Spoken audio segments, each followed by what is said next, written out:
And it started. Hi, hello. Today we're going to be doing some simple stuff. Not too complicated. We're just going to be doing a bit of grinding for Cyber Sleuth. Sorry, I stammered there. The main series that we have going on is, of course, Digimon, but my friends are the Digimon. But, in this case, there's a lot of grinding that has to be done off-screen as a consequence of just how tough the game can get later on. But this gives me an opportunity to kind of pull down the veil a little bit. So, this is basically what I do with my free time to prep up the team before each stream. First start. One of the first things that I discovered is that there is a specific grinding method that requires you to obtain 3 specific Digimon. Platinum Sukamon in each, just 3 Platinum Sukamon. But more than that, it also requires a little bit of finagling for Farm Island stuff. What your goal is to acquire 10 Builder Personality Digimon, put them all on an island, and acquire some farm functions called Developer Know-How to produce Tactician USBs. Tactician USBs equipped to 3 Platinum Sukamon make it so that the amount of XP you're garnered is tremendous, like an extremely large amount. But because we're so early in the game still, I don't have enough space for 2 Farm Islands Developer Know-Hows, so I'm going to have to wait on that. But that doesn't mean we can't take advantage of the Platinum Sukamon to do some grinding and get that out of the way and be a little bit chatty. So, what I'm going to do is just put them all into place. These are the Gerben brothers. I just decided that would be the name for this duo of trio. So, I will organize the party. Bam. Bam. There we go. Now we just find a good place to grind.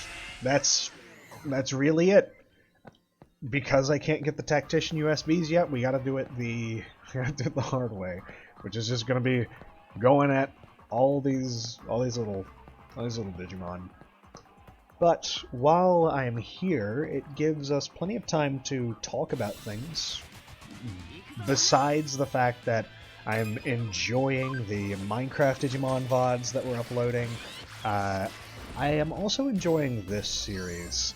Like, when it started with Digimon World Dusk, that was a nice nostalgia trip. I may have made it a little bit too easy on ourselves, but it was also my friend's first real introductions into Digimon games, and I wanted it to be a more eased out experience than this one or any of the other potential future games. So an XP multiplier was layered on, because the whole point wasn't the challenge, it was just having my friends voice the Digimon and do that part. And that's the same thing here, but I'm taking it a little bit more, I guess a little bit more seriously in terms of off-screen grinding and doing all the little prep work needed. I'm also editing for this series, for the VODs that are uploaded. Sometimes there's little bumpers that I have to slip in when there's a hiccup or two during a stream. Other times it's a situation where I might feel inclined to try and toss in some pixel art animation, but, you know, I just want this to feel a little bit more produced than the other one did. I want to improve the quality of this stream and the VODs that get uploaded through this series.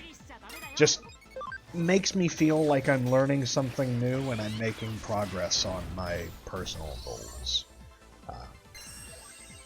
With that in mind, this series has been very fun for me. Season 1 was a delight, but for those who had been there to see it, you may have noticed, like, we slowly changed who was present in terms of the party and voices, and that was a consequence of people going off and doing their own thing. At some nights they just couldn't make it, and then other nights they had like other business to handle. But eventually it just shifted. 2 new players got introduced, and the past 3, they couldn't make it anymore. So it settled on those 2. And that's kind of the reason why we only have 2 primary party members at the moment. Those were the last 2 VAs for Season 1. Now, I would love to have more additions to this, like having a full party of 3, or even a backup party worth of voice actors, but that requires a little bit of finesse, because not only do you have to make sure, you know, everyone can attend, but you've also got to kind of finagle how to get each of the party members and, you know, talking over each other. And I think the biggest part is people actually being able to be here, which because people work. People have shit to do. They have shit to do on Monday nights or Tuesday mornings, so they can't make it to Monday nights. And that usually leads to people just not being there, which I understand. They got their lives, all that good stuff. So I have to kind of work around that. And that's one of the reasons why the Vods and the full streams of Digimon, but my friends of the Digimon, only occur on Mondays, or every other Monday, because that's when certain people can get the time off that they need. It's also a firm time limit on how long I can stream Digimon, but my friends of the Digimon, because the people that can make it won't be around there forever. They've got the next day to tend to, they've got to sleep at night, and they just can't be on all the time. So that's just the natural, like, digression of it. People got shit to do, and every other Monday is about when I can get everyone collected for it. And this kind of stems from the time frame that I'm able to stream myself. I live in America, but my sleep cycle is kind of wonky and inverted. So right now, it would be sometime during the evening when this is all going down. But this is effectively my morning and my day, so I have to work around, like, who's able to attend.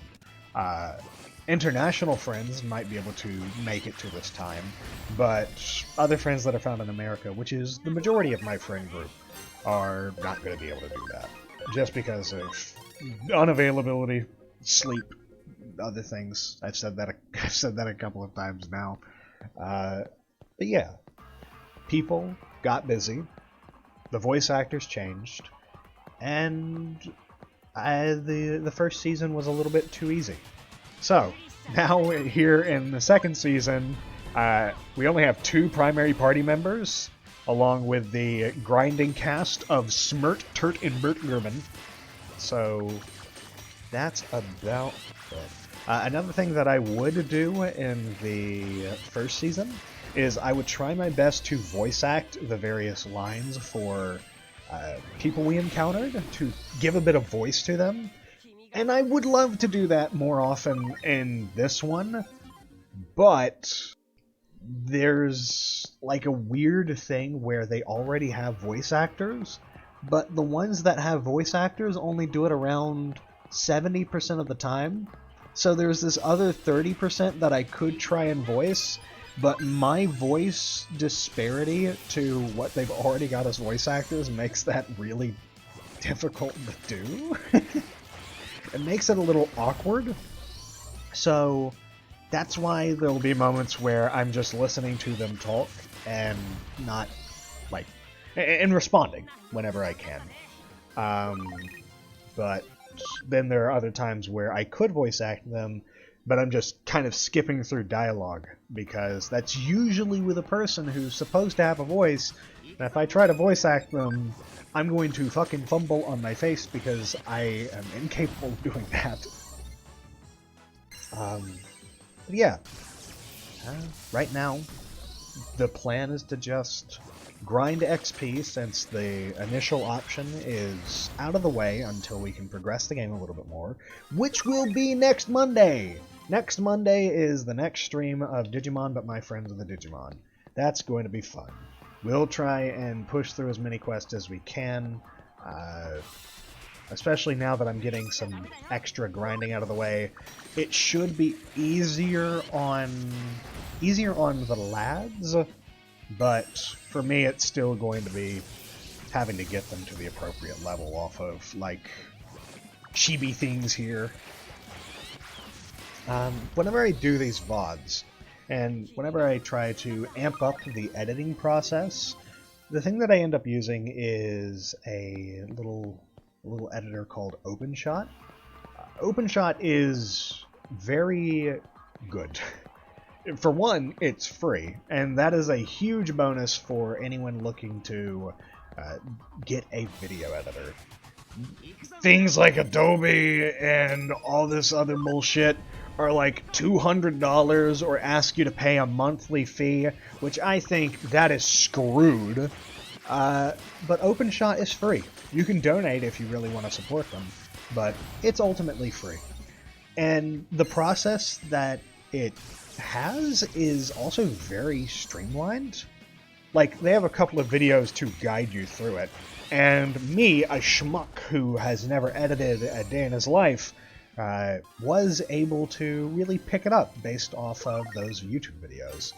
Like, if you're looking for a video editor, I've got a link in the description of the VODs that I upload now, but if you're looking for a video editor that is free and effective, just go get OpenShot. OpenShot's great. Go check him out. It's fucking dope. More people need to use OpenShot. But that's what I use.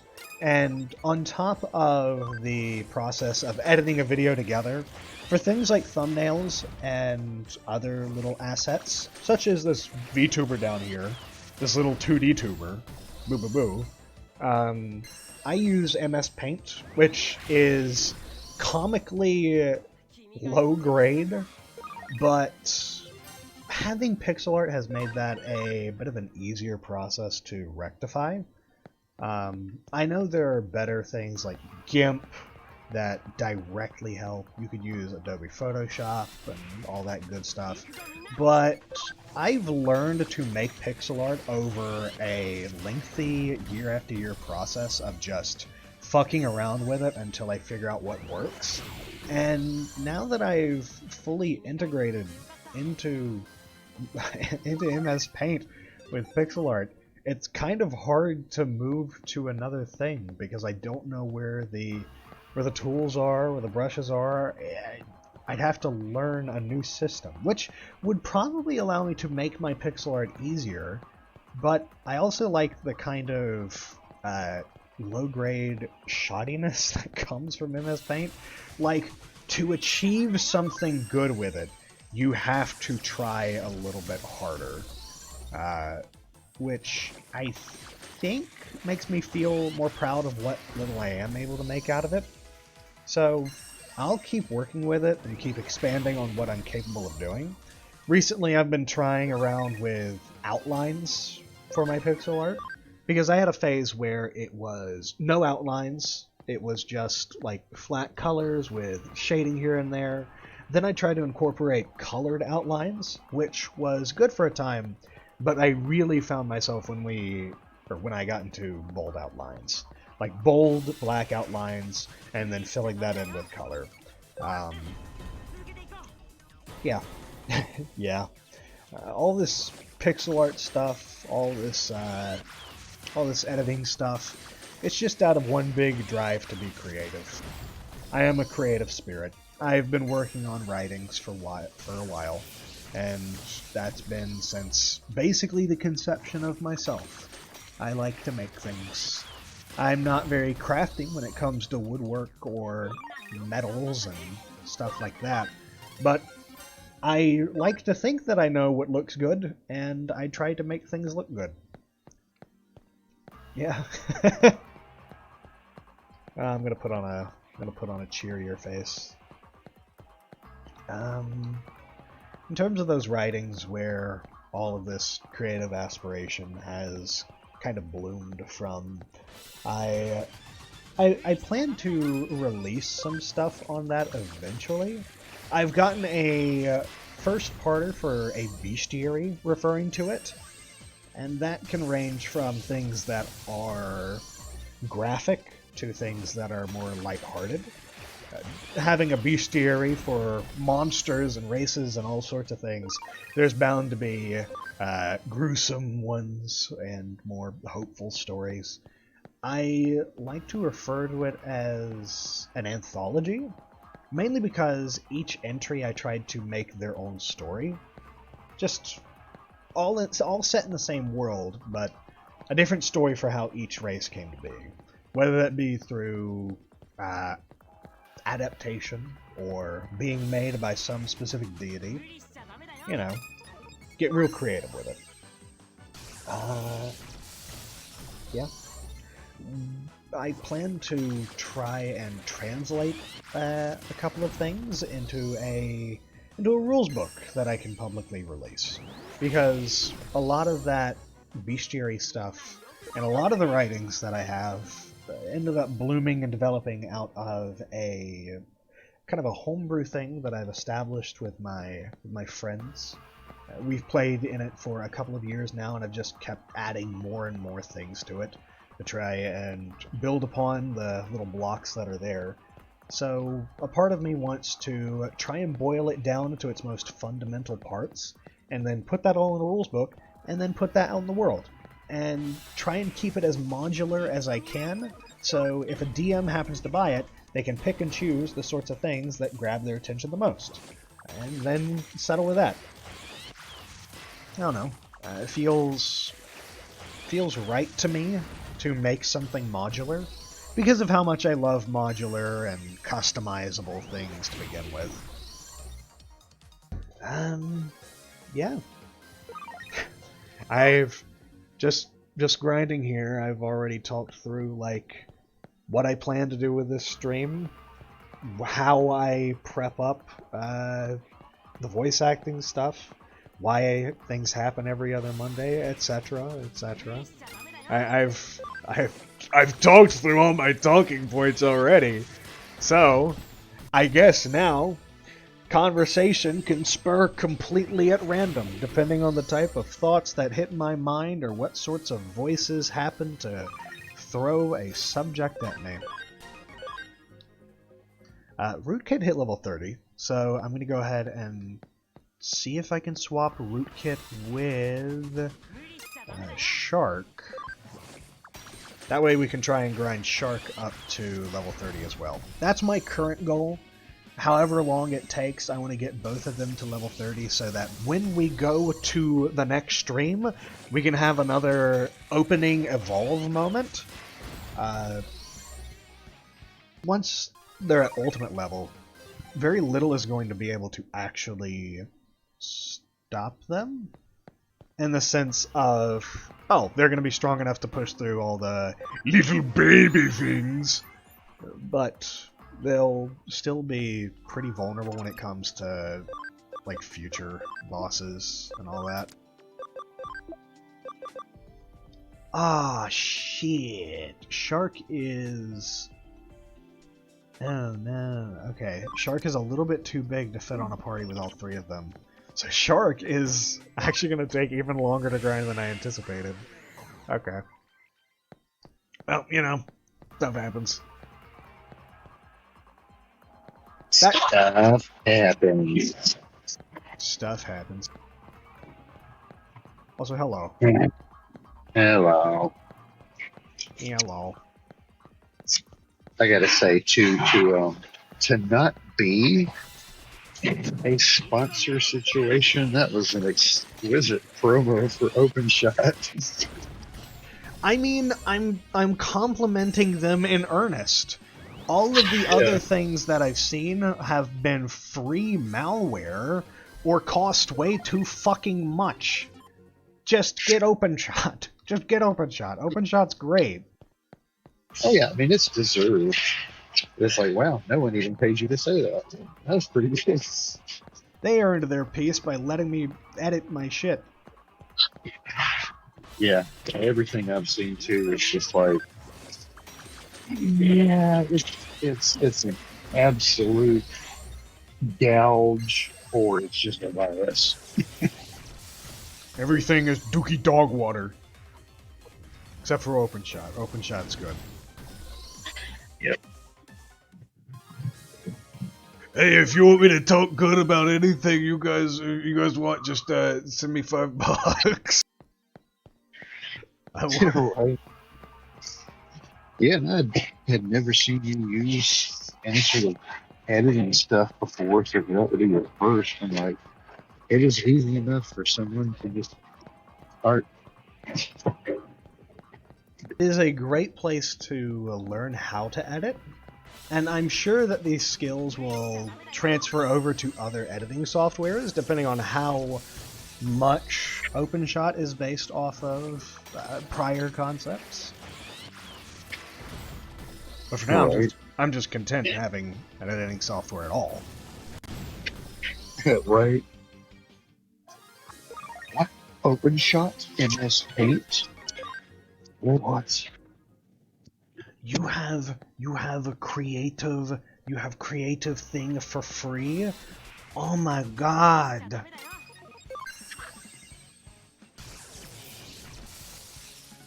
Fuck. Well, I tell you, if new creators want a place to go to learn from someone how to create with a zero budget, hey, come look at your stuff. Yeah, I'm not a great teacher at all, but I guess learn from example. And my example is, I haven't had to pay anything for OpenShot or MS Paint, and look what I've got. In fact, the program that I use for my little 2D tuber is also free. So there's that. You want to make a PNG color transparent? Here's a little hack for you. If you have Microsoft PowerPoint, you can use a filter to turn a selected color on an image put into the PowerPoint thing transparent. And then you can save that transparent version of the image over the top of the other image, therefore making the thing transparent. You want to know you want to know the only other like effective software for that? Fucking Adobe Photoshop, and that costs like $200. Who needs Adobe Photoshop when you've got Microsoft PowerPoint? Yeah, and what did you do to animate Dr. Wesley? There's a little program. I will have to get the name for it, but I will put it in the description of my Vods from now on. It's called a 2D tuber or something. I'll actually just hover my mouse over it. Veadotube. Veadotube Mini. That is a complicated name, but that's what it is. Veadotube Mini. Ugh. A mouthful. I'm about to say, if you really linked everything you use, it'd be an entire, like zero budget suite of tools. That could be fun. Just have a couple of links for the various tools. I talked about this with someone else, but one of my biggest gripes for these big shot YouTubers is they don't like link you to the software and editing stuff that they use for their videos, which fucking infuriates me to no end, because a lot of the people who watch YouTubers want to become YouTubers, and how are they going to become YouTubers if they don't know what you're using to become a YouTube? Stop being fucking magicians and show people your tricks. We'd have more entertaining faces if we did that. Yeah. Just saying. Yeah. Oh, some of the channels I watch, they link everything from the mixer down to the freaking armrest. I mean, like, okay, all right. Hell yeah. They tell you everything they use. Good for But them. but I guarantee you they had a hell of a budget too for Yeah. all that stuff. I will link the things I found for free to you guys so you can follow in my footsteps. All one of you. Hi. All one of you in the crowd. Why don't you follow in my footsteps? Pretty sure the only person in my audience is the ghost of Grandma. Oh, and she's complaining the whole time, no doubt.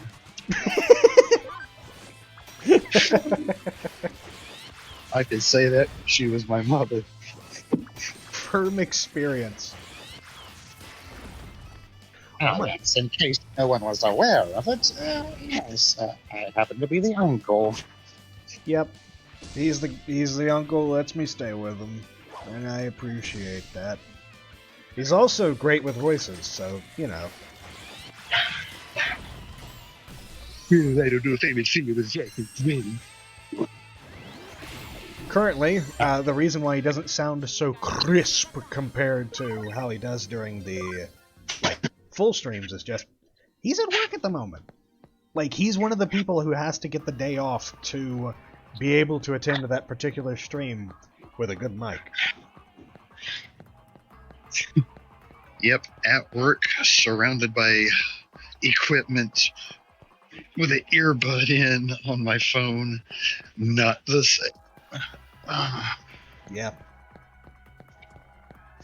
But I tell you what helped me when you hear me on Monday, it's what was it, a $40 on-air headset? Is that what it was? I think so. Corsair, right? I said Conair like it's a hairdryer. The headset that he's using and the headset that I use is Corsair. I think he got his for around $40 from Target, which is definitely not free, but it is effective in terms of having a clear microphone, and, you know, it sounds nice as well. Oh.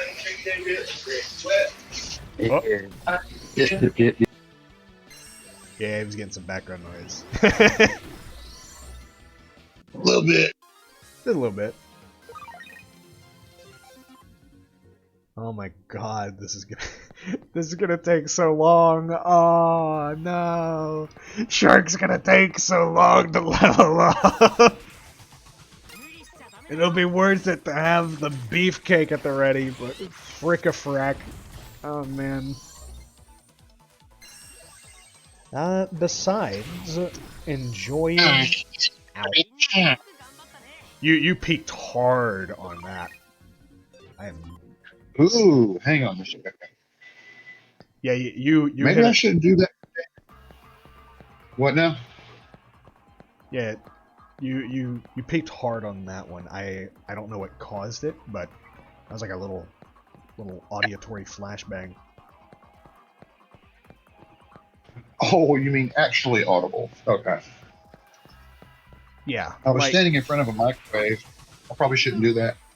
Oh yeah, I have discovered that wireless things like Bluetooth and headsets, when you stand in front of a microwave, start to click like a Geiger counter.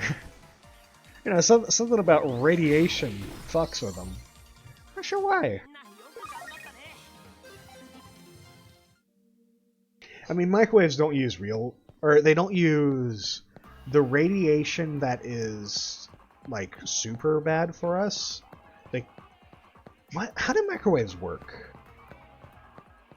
It's literally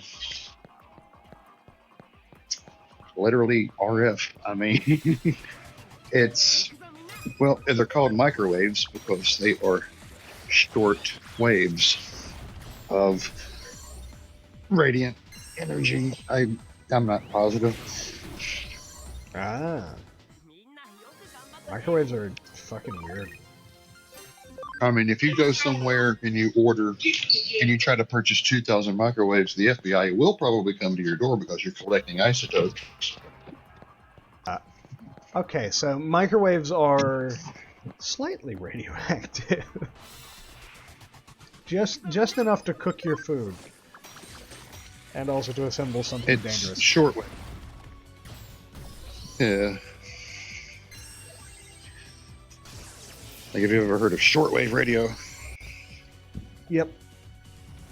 Speaking of ways to prepare foods, you recently started making dough again, and I found that there are a couple of neat little results that came from that. Especially the, like, we tried to do the Philly cheesesteak thing. If you're able to go into detail on that one, because it's good. Oh, well, instead of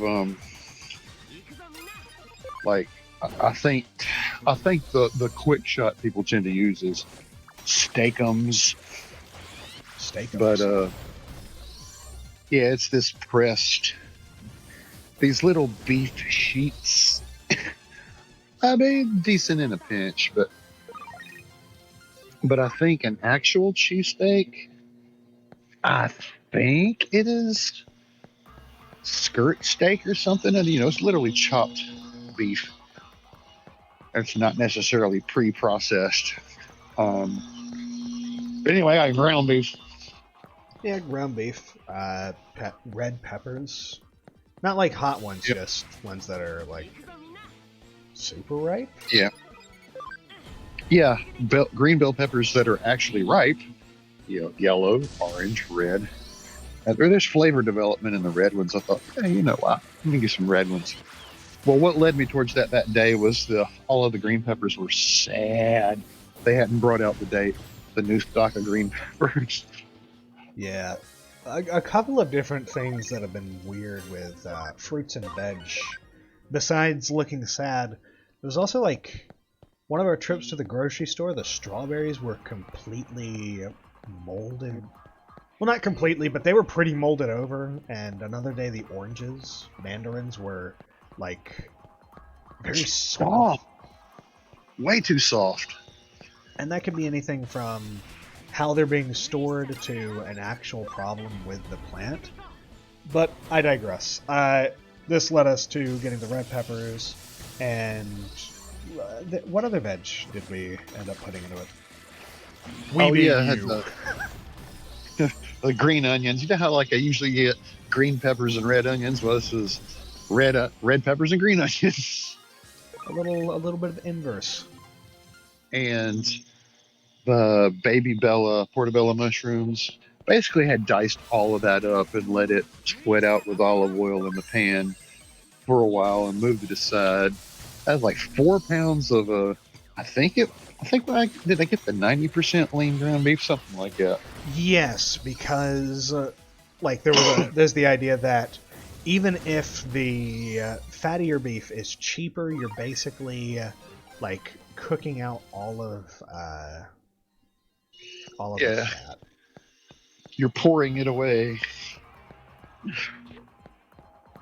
And but yeah. If you need fat for flavor, well, then you can control what type of fat it is. Add in the olive oil, or even butter, which, according to my recent blood work, like I might need to lean into the olive oil a little bit more on the cholesterol. We could all do a little bit better in terms of the intake of butters and fats and other things, but those ingredients getting mixed together, you also use that dough to kind of encase around it, and what would you call it? That kind of like layer formed around it? Well, oh yeah, we're throwing everybody all over the place with the process. So I had the ground beef, red bell pepper, green onions, and the bella mushrooms. That's all cooked up. It's mixed together. That's aside. I decided this. I baked bread years ago from a yeast starter someone had given me, but that is maintenance. If you're keeping a yeast culture alive, is what you're doing. You're not using it up. You're not letting it. That's how it makes sourdough. It's like generation after generation, slowly evolving in your refrigerator. But you got to keep it up. Take some out, feed it, And you can get tired of that after a while. I eventually let it perish. But here, years later, it's like I want to play with bread again. So let me try, the dailies or the one shots and just get dry yeast and don't worry about keeping a culture, just starting fresh every time. And oh, I'm enjoying it. And originally the idea was about pizza dough because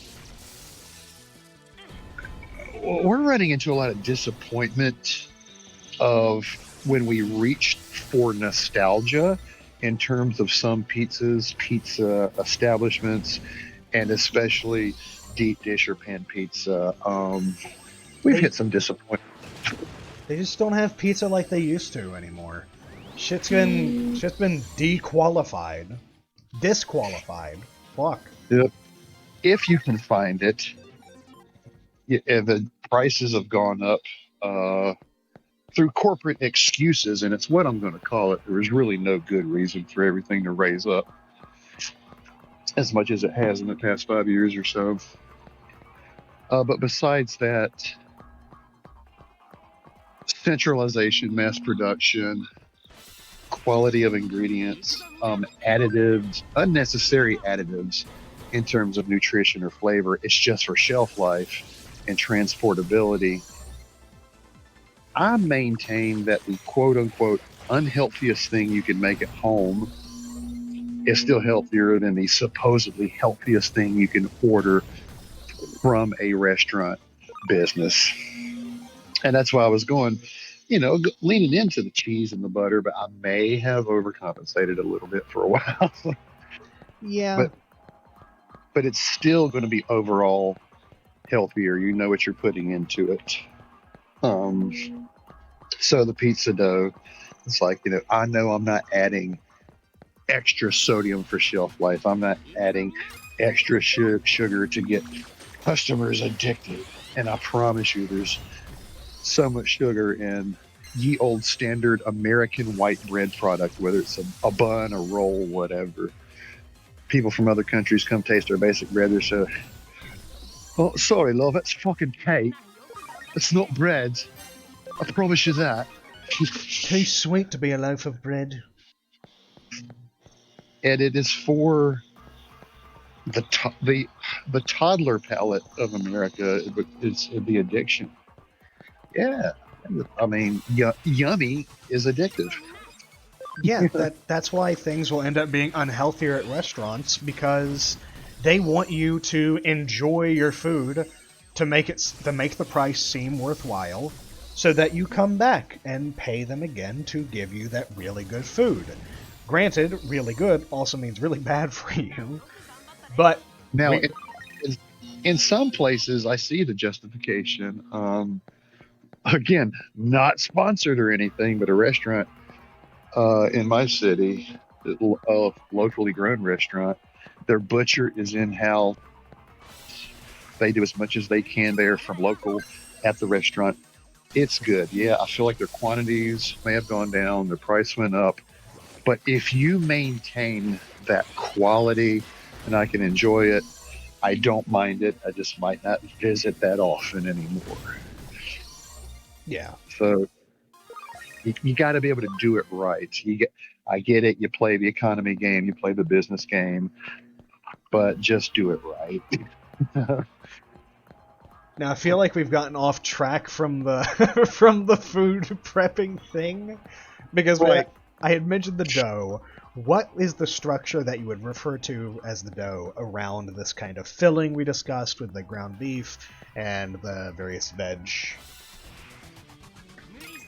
Oh yeah. So whether I'm doing the same day rise and proof, which is like maybe a 2-hour process or something, or what I'm coming to find my personal favorite, a 24-hour.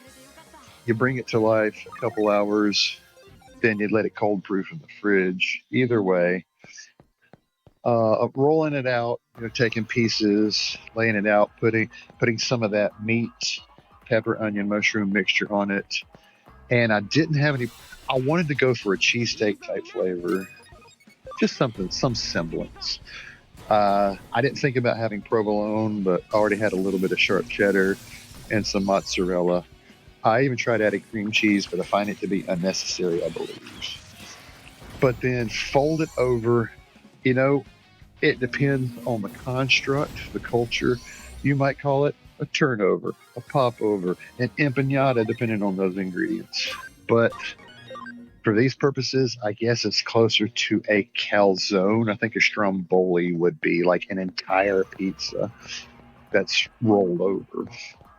So I guess I would call this like calzone preparation of making a pizza pocket, making a hot pocket, you know, basically.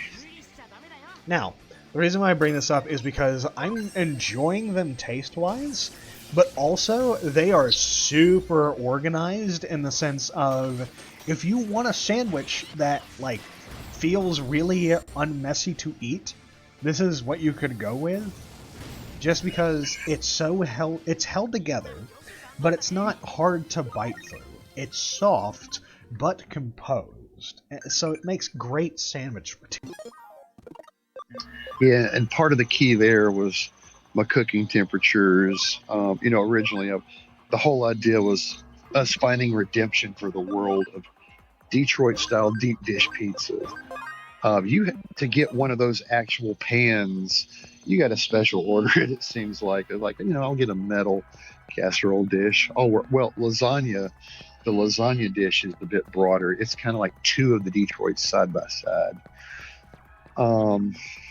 Part of the reason that cooking pizza at home in a standard oven is different from restaurants, or if you happen to have a specified piece of equipment that it's a brick oven, it's really it's literally called a pizza oven. They get super hot, and pizza is kind of meant to be blasted 10-minute process maybe. Oven goes up to 550 at most. A lot of these pizza ovens are 800-900 degrees, you know. And if they're wood fired, that also imparts an amazing flavor. You get like Sicilian style and stuff. But I got an oven. I got a home oven. So I thought, all right, put this in there, hit it hot, lower rack, cook the crust, add stuff. Or even if because we did the regular thickness pizza, put the stuff on there, but still blasted at the higher temperature. Yeah, it gives it that firmness. I would say, I wouldn't call it crisp, but maybe crunch in some places. Trying to do that at home, I felt like it's a different kind of firm crust than what you get in the restaurant. It's not, to me, with my teeth, I just saw it as hard. I felt like I was able to get through it pretty easily, but my teeth are a little bit stiffer. Yeah, I've had some periods of my life where things were not upkept as well as they could have been. But the damage is done. Got to be careful with my textures. So the difference with this, I thought, let me cook this because I'm trying to make it a pocket sandwich. I don't want it to be this shell that you got to crack into. I said, let me cook it at 400 at bread temperatures. And oh man, the softness of it. I cooked it like bread and it acted like bread. There's also this kind of roll texture that's formed on the outside of it. Yeah. And it's structurally sound, it's firm, and that's a product of the proper dough proofing. I let lots of gluten development. It's got it real stretchy and stuff. So that's what, even though this is soft, it is structurally sound. It's sturdy, and just, yeah, these bread pockets. They're bread pockets. And we have so much filling left over. We could make more of them if, the time formed for that. Yeah. Though I think the next experiment is pizza. Yeah, the dough I got cold proofing in there now is that's going to be lined up for being spread out like a regular pizza crust, maybe deep dish. We'll see. Yeah. I've mixed cream cheese and honey as my quote-unquote sauce, my spread. And add some frozen fruit we've been trying to figure out what to do with. So I cut all of that in smaller pieces. Added a little bit of granulated sugar to all of it because some of it needed help a bit. But that's going to go on top. It's basically fruit and honey cream cheese. It's going to be on a not savory preparation of the crust. I didn't add salt to it. So a pizzert, a little fruit pizza. I'll be trying that this morning. Pizza, dessertsa, fruitsa, whatever it turns out to be. Fruitsa. But I think I'll also be needing to make the next batch of dough to make more pockets tomorrow. Yeah, because I've got a pocket and a half in there still, which I'll probably be eating tonight with, a little bit of red hot. Just to give that sauce a try with it. You'll have to cut one because I ate the half. Ah, okay. But I think there's... I brought one. I think there's 3 in there, so we'll figure something out. Well, I know that I've got 1.5 for me, so there should just be 1.5 by the time that I, get through with it. If there's 3. Yeah. And then tomorrow morning I cook some more. Yeah, okay. I think it works out. Wow. The reason you've all been hearing me talk more now is because it's my break, but my break is over. So, I will have to carry the torch unless there is another voice in the ether that I do not know about.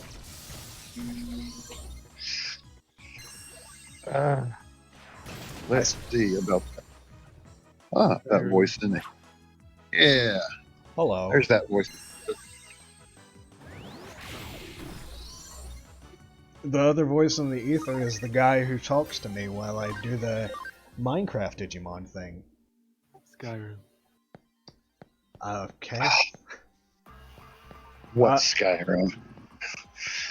Yeah, I did a little series for Skyrim at some point, but I ended up halting on that just because as much as I love Skyrim, as much as I love modding the fuck out of Skyrim, at some point you get to a place where your game just decides, no, I will crash for 2 months and with no explanation. And that happened to me on the few runs that I tried to go with. So, I'd love to stream it again, but also at this point, I think Skyrim might just be one of those games that I keep to myself and play on my own time. But for the Digimon thing, our last stream had a lot of lag to it, which is unfortunate. But I actually figured out what the problem was with that. So, there's a mod that we're using for Digimon in Minecraft called Digimobs. Digimobs is pretty cool because of all the mechanics in Digimon that it has installed. However, the models are really out of place because they're made at such a smoothness, kind of in the same vein that Pixelmon does its models, but a little bit more cubey. And as a consequence of that, my game was really tanking thanks to those models, and I don't think it would have been bad if there was like 1 or 2 of them on screen at a time, but like 10 of them were spawning in a single area around a village that I was residing in, and that caused the game's frame rate to drop significantly. So, there's a setting in the mod called dot mode that I originally started the series on, but I turned it off because I wanted the higher, I wanted the higher definition models, but apparently I'm going to have to turn that back on if I want the game to run properly. So, me bitching about the models during that VOD is going to come back into the front line when I have to explain how I fixed the frame rate issue. I know that, griping about the models for that mod isn't going to do anything, because, number one, hundreds of other people have done it, and it's mainly been complaining about their aesthetic, but for me, it's now a technical issue. Like, I agree with the idea that they are out of place for Minecraft, but that's not a huge deal for me. That's not even, like, close to a deal breaker. But the making my game lag thing, that is. And I wish I could use the cooler models, but now I'm going to have to use the 2D images of pixel art instead. Whoops. But, you know, at least it's running right. Yeah. Also, I was in the background, I've been trying to run a Skyrim one. Yeah, not as large as this. I don't like this thing. About 20 mods, pretty small. I've been combating mods that are for AE and for SE, and they haven't been updated to AE at all, which really hurts. There's a bunch of mods I wanted to mess around with, which were not updated at all, and keep crashing the game. Like Sky UI. Yeah. The thing about modding communities is that people have to keep their mods up to date if they really want it to continue to be around, and sometimes people just aren't able to do that for one reason or another. Yeah. It's just the way of it.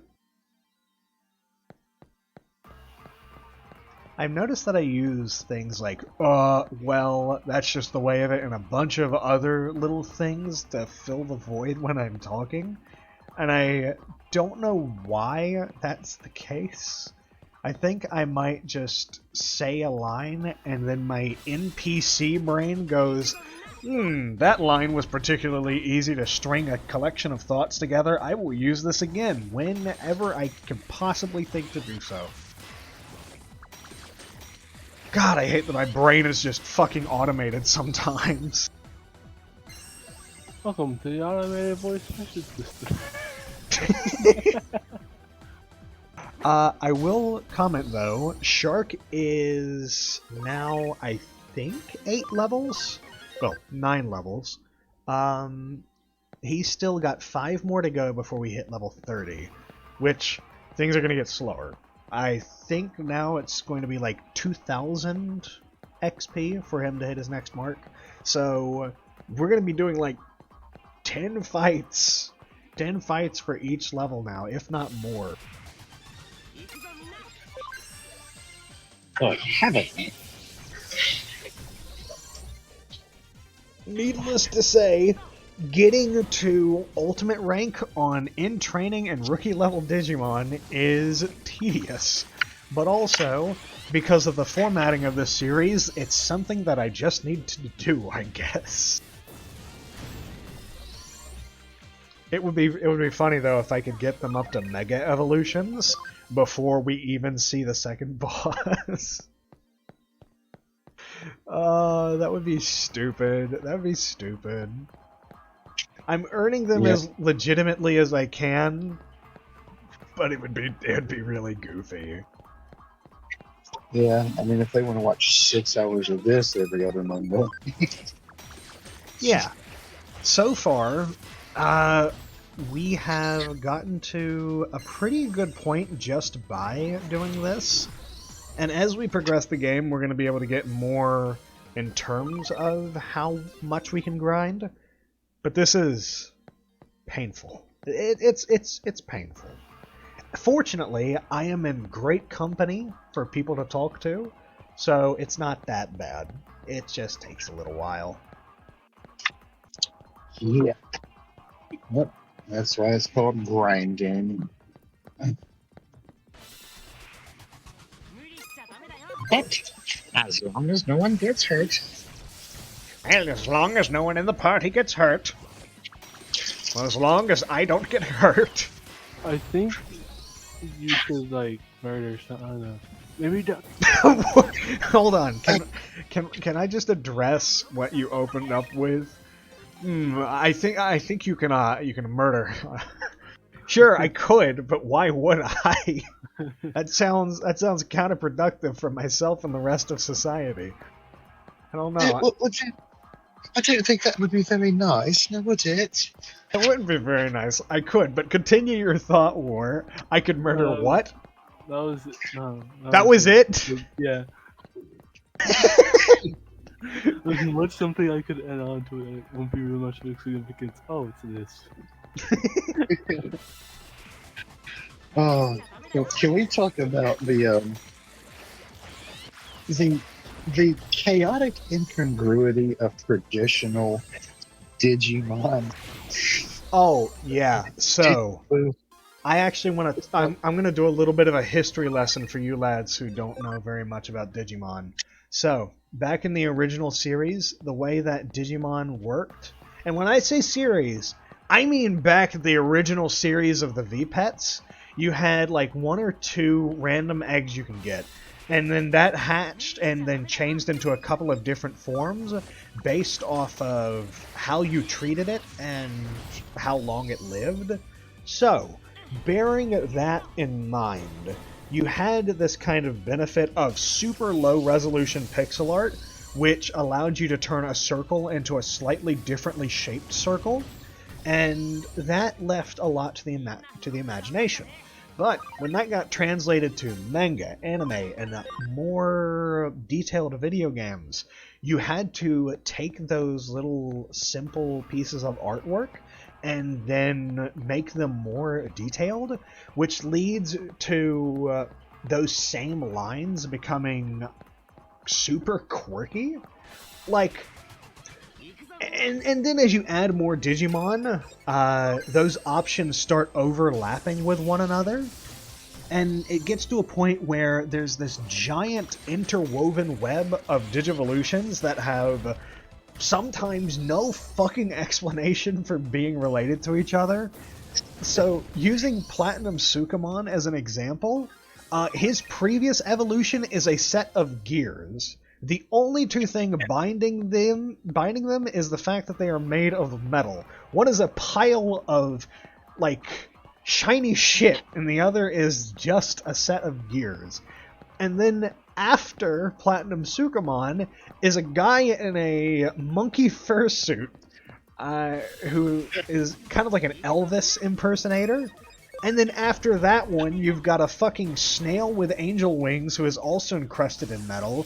Or alternatively, you can maintain the monkey suit guy and get him encrusted in metal with, like, the biggest fucking crotch bulge in his fursuit I've ever seen.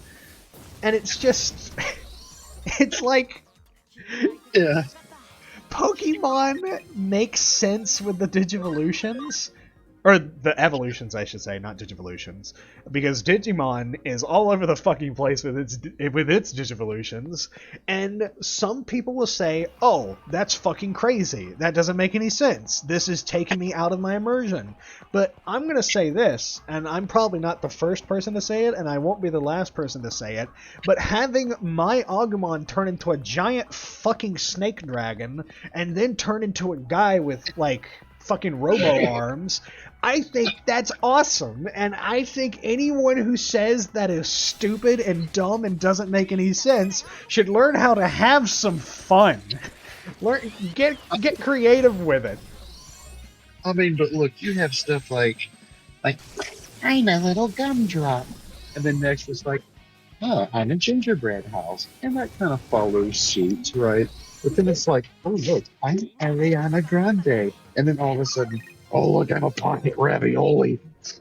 Okay, so there's a couple of ones that I want to address. That little blue and pink flower one turns into a bird, then that turns into a flame dragon, then that turns into a bipedal Aztec eagle person, and then that turns into a phoenix.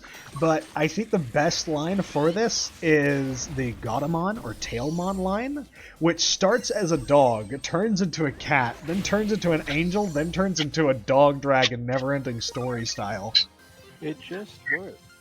I'm a ham sandwich. No, I'm Charlie. You know. It's just... And now, I'm Michael here. Please. Digimon having these chaotic evolution patterns and this interwoven web of things that change into other things based off of certain conditions gives my brain a tickle like something fierce. But the one thing I will truly grieve is the fact that Digimon doesn't have any reference shit in it. Like, it has references to shit in it, but it doesn't have any references to actual internet things, like references to Pokemon, or references to modern games, like Undertale, or any of this other stuff. Digimon is based off of life forms molding themselves around the information of the internet. So why isn't there, why isn't there a series of Digimon that are intentionally made to reference things that have been popular in the internet's zeitgeist? And I'm not even saying memes, but I'm saying, like, Digivolution lines that reference something like Warhammer, or Xenomorphs, or other stuffs. Even if they have to off-brand the shit out of it, they could do something like that and get away with it as long as there's enough disparity between the two designs for it to be a nod, but not be a direct rip. And I think it is such a fucking shame that not only have the big wigs at Digimon Incorporated not done that, but also there aren't any Digimon fan games that do that, and I'm so sad. Where is my Digimon fanon game? Please, I want to have a party consisting of references to other media. I love crossovers. Fuck. Well then I'll have to make it. I'll have to make a Charlie Mon. He's got a move called Moist Critical. Ew. Moist critical.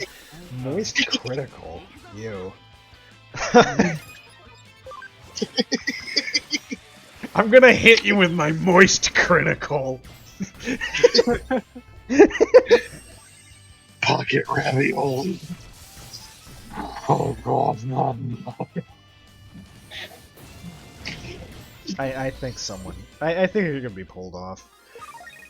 But that's like my only real complaint about Digimon is there's so much potential that lays in wait underneath the surface of it all, but because of things like copyright and the fear of doing parody, and importantly something good called originality, there are no cases of that reference stuff happening.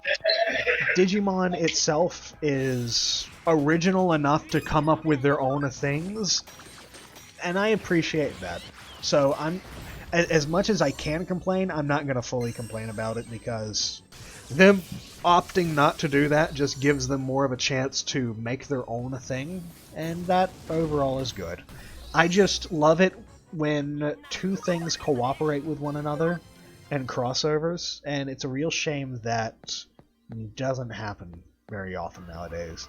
Like, I fucking hate Fortnite, but I will give it that it does fulfill a weird niche of crossing things over.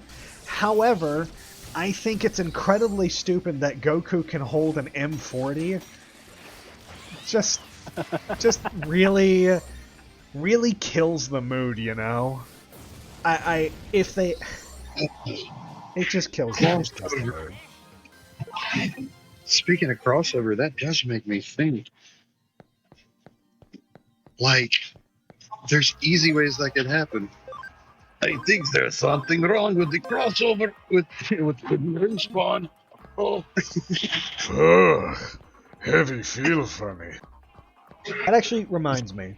TF2 would do a lot of crossover cosmetics back in the past, and I think that is very neat. Things like the app sap from their own games, but then there are cosmetics with references like The Binding of Isaac, or to the Venture Brothers, and all that stuff. And I wish games would do that more! I wish there wasn't such a fear of lawsuits nowadays for just trying to make nods to other shit. Fuck Fiddlesticks! The entire team has a bad day with a respawner, and they all get Digimon. That... God. Fakeamon for Digimon that are just references to other media. Because God knows the amount of Fakemons, fandoms, and RPs I participated in for Pokemon, it's like, why not Digimon? As soon as someone figures out how to reverse engineer Digimon World Dusk, please, someone out there, please, for the love of God, make a fan game for Digimon that has fucking Fakemon in it. Please, I'm begging you.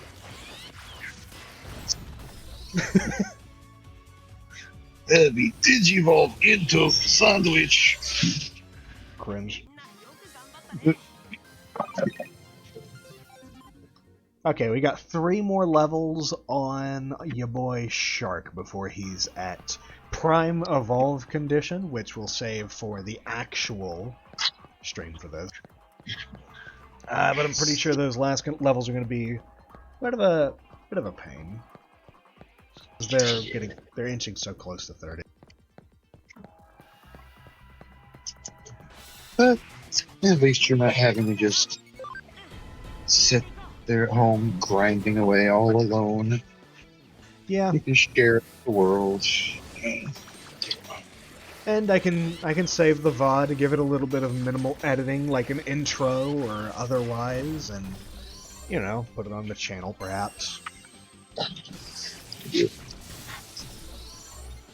At least the first one. Yeah. Maybe this will be the only instance of a grind being posted, just to show exactly what I do for the audience on how it gets formed, and then not show the grinding other times, because it's gonna be a lot of the same thing, and as much as I hope people like to hear my voice, I know that I think I sound fucking awful, so I can only trust that you find me tolerable to some degree. Yeah, I mean, and this is like I said, it's good for transparency. You show people like you're not trying to dupe anybody. You're having to grind a little behind the scenes. It certainly explains why things jump from, let's say, 8 hours to 11 hours for no reason. Right.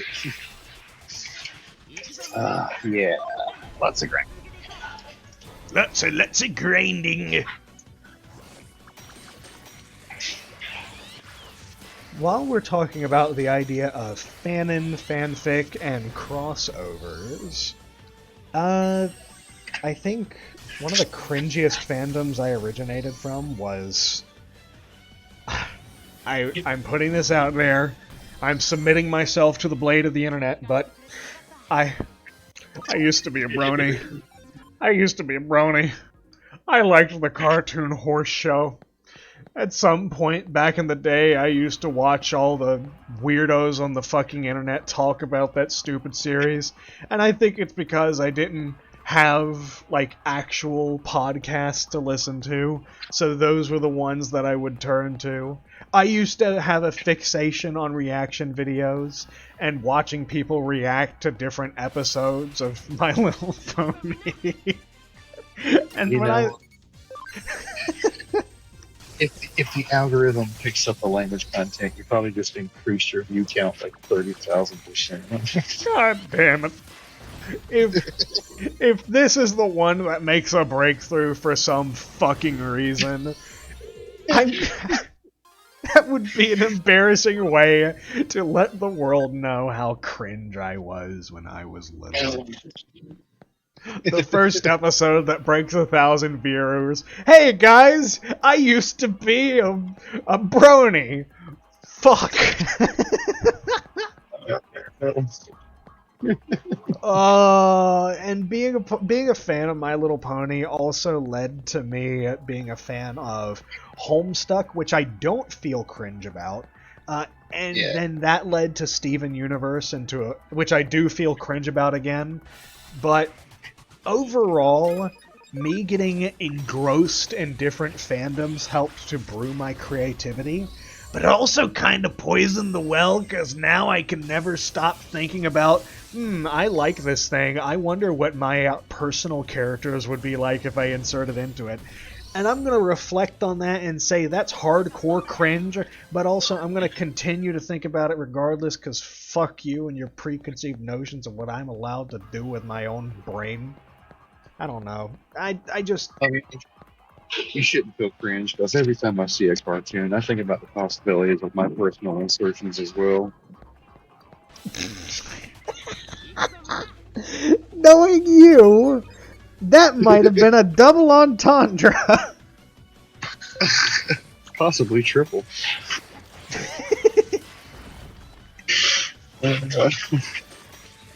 Granted, I mean- one thing that I will give the Brony community is, despite how cringe and obtuse a lot of them can be, there's a great deal of passion in there.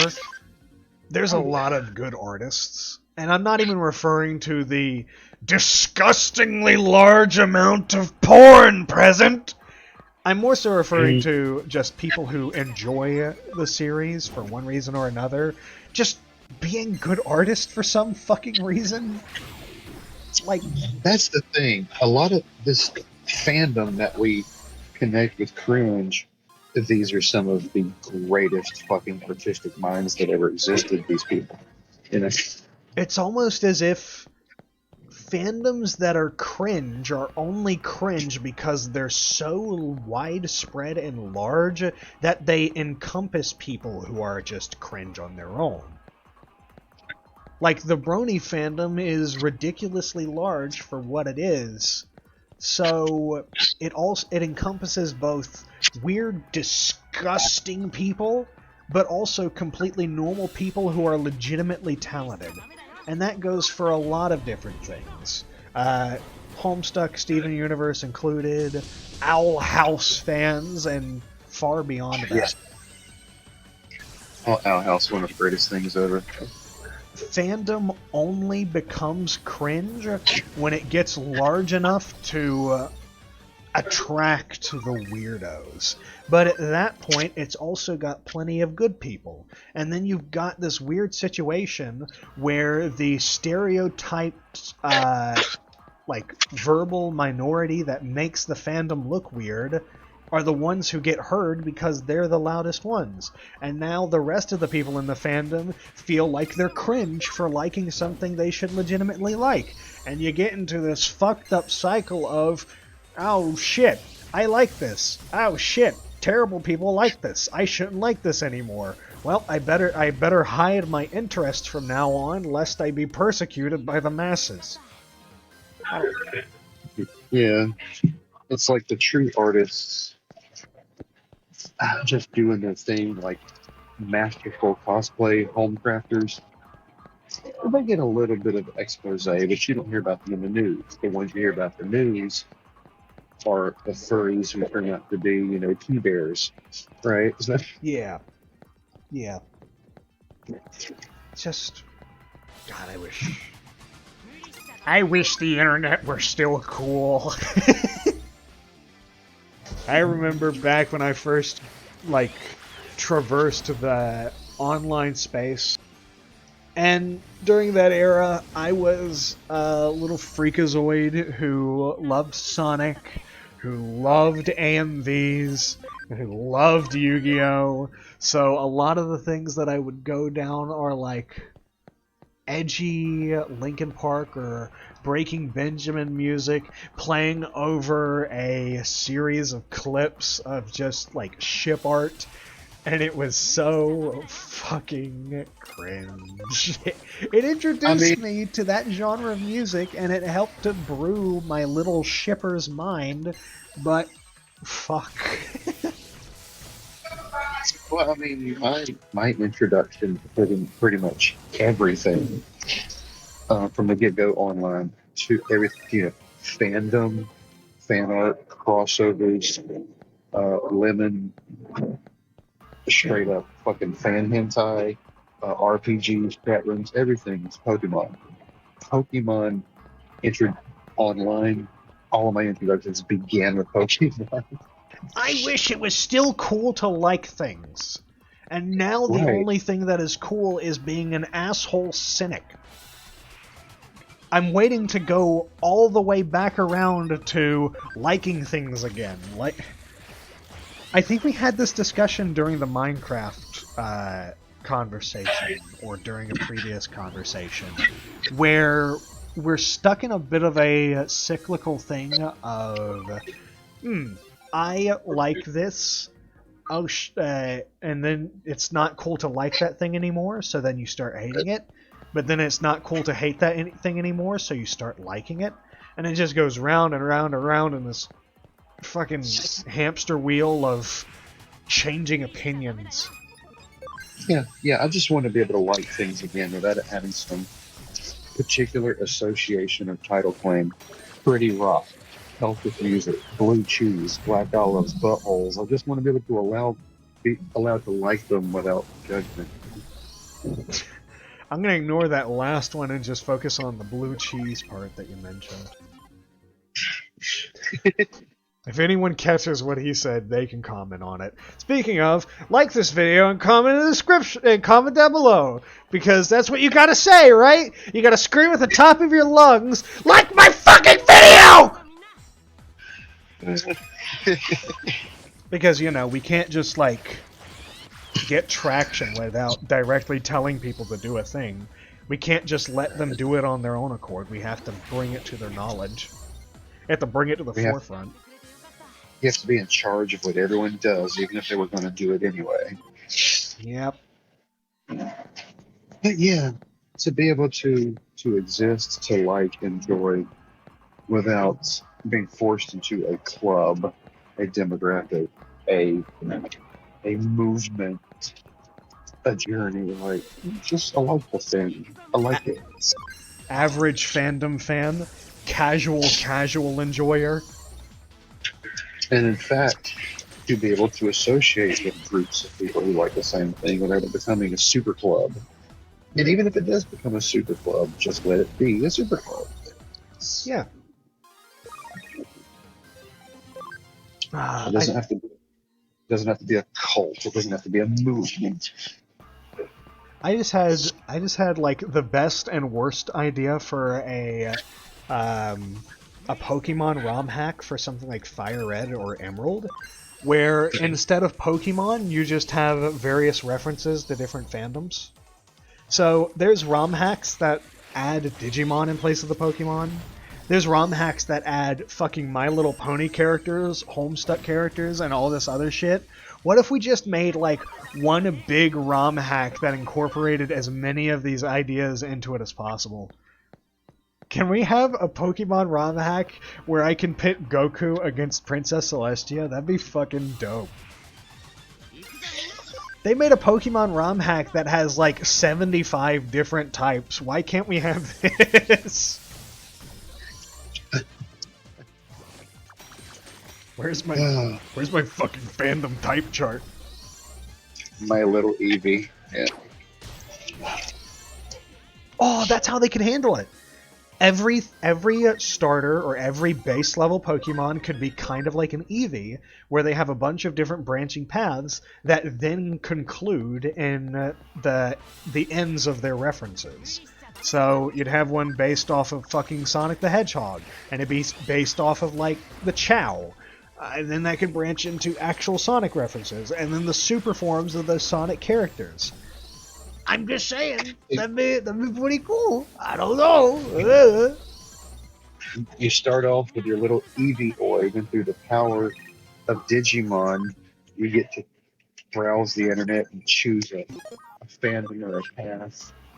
Yeah.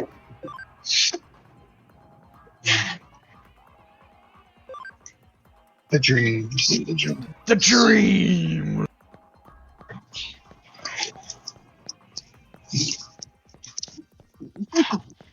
Well, I think we've got 2-ish more levels for Shark to go through before we're officially set. Just updating ourselves on... Oh wait, hold on, it's 1. We only got 1 more level to go through. Then Shark will be prepped. Hell yeah! This has been nice to do, though.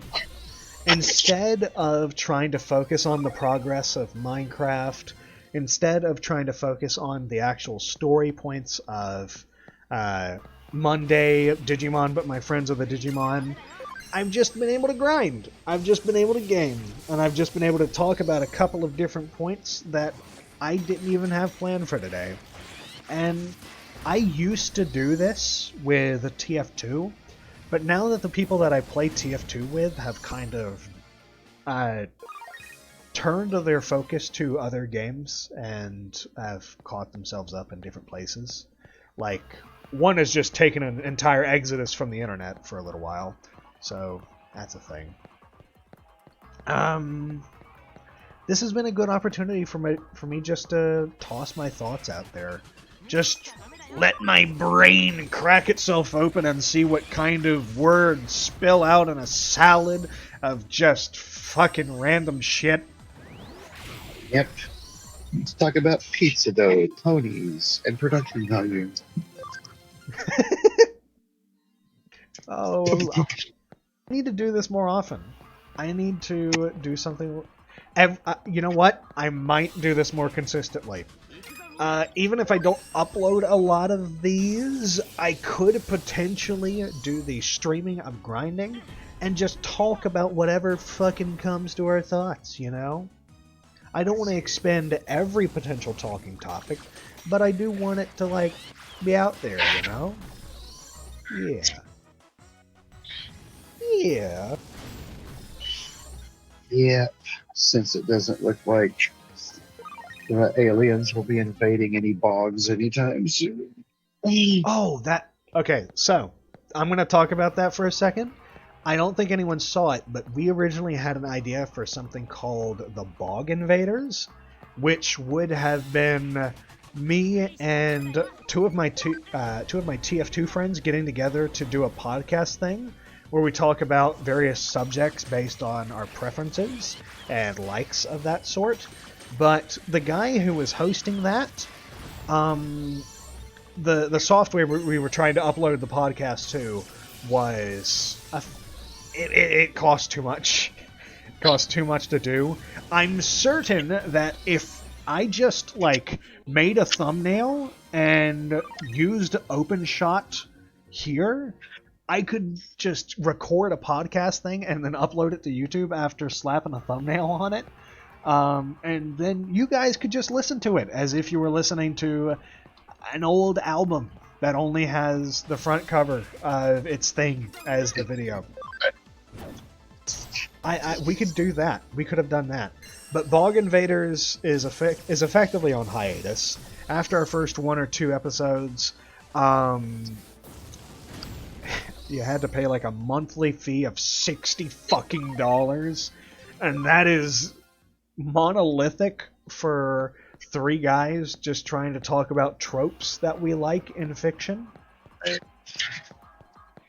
And then people's various states of employment or not, or in school and stuff. It's like that was, yeah. He couldn't do that right now. He's got to do some school, I believe. Yeah. But, you know, to elaborate on it, the Bog Invaders thing came from us trying to mix the idea of swamp and aliens together. That led to a couple of different character designs. Mine was just some weird frog alien guy, but one of them was a robot alligator with a brain in a jar, and the other was an almost cartoonish little duck wearing a space helmet.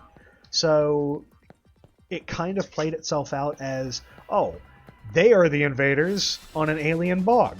You know, Bog Invaders. And I just kind of liked how that went out. We had a little skit or a little part of the podcast where I would talk about an entry in the bestiary that I've got, you know, posted up on Smashwords. and that would allow me to introduce the various concepts of Eartha to a general audience. But unfortunately, that didn't go anywhere, which is... Yeah. This could function as the filler for that. This could function as a fine little replacement. You know, just the grinding on various video games that we got going.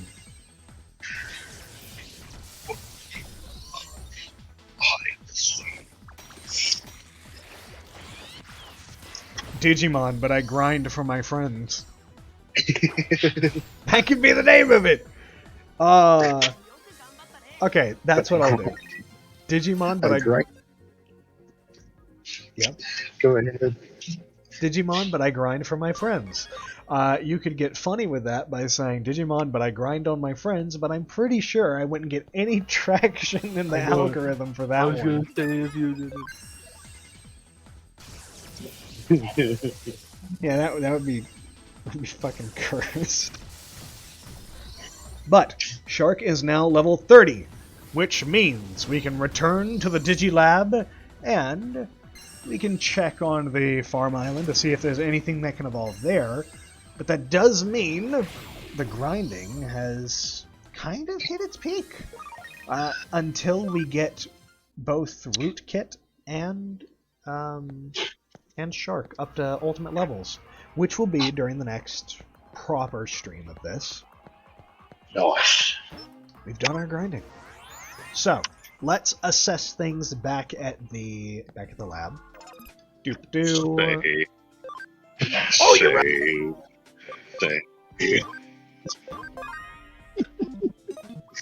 For the love of God. For the love of God and all that's holy, save your fucking game!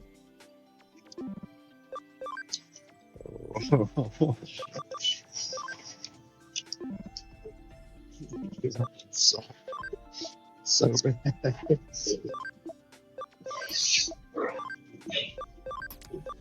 Okay, gonna organize the party. Both of them are at level 30. What do they have to offer? Oh! So, they're actually, because they don't meet some of the stat requirements, they're actually cut off from a couple of different evolutions, at least for Rootkit. I think Rootkit can still turn into the ones that you're thinking of going for, but I figured I would mention that. As for Shark, he's actually got, I believe, the two options he wanted to go for or consider open, but some of the stat... Oh, geez, background noise. But, yeah. Okay, they're good to go on the ones that we were thinking of.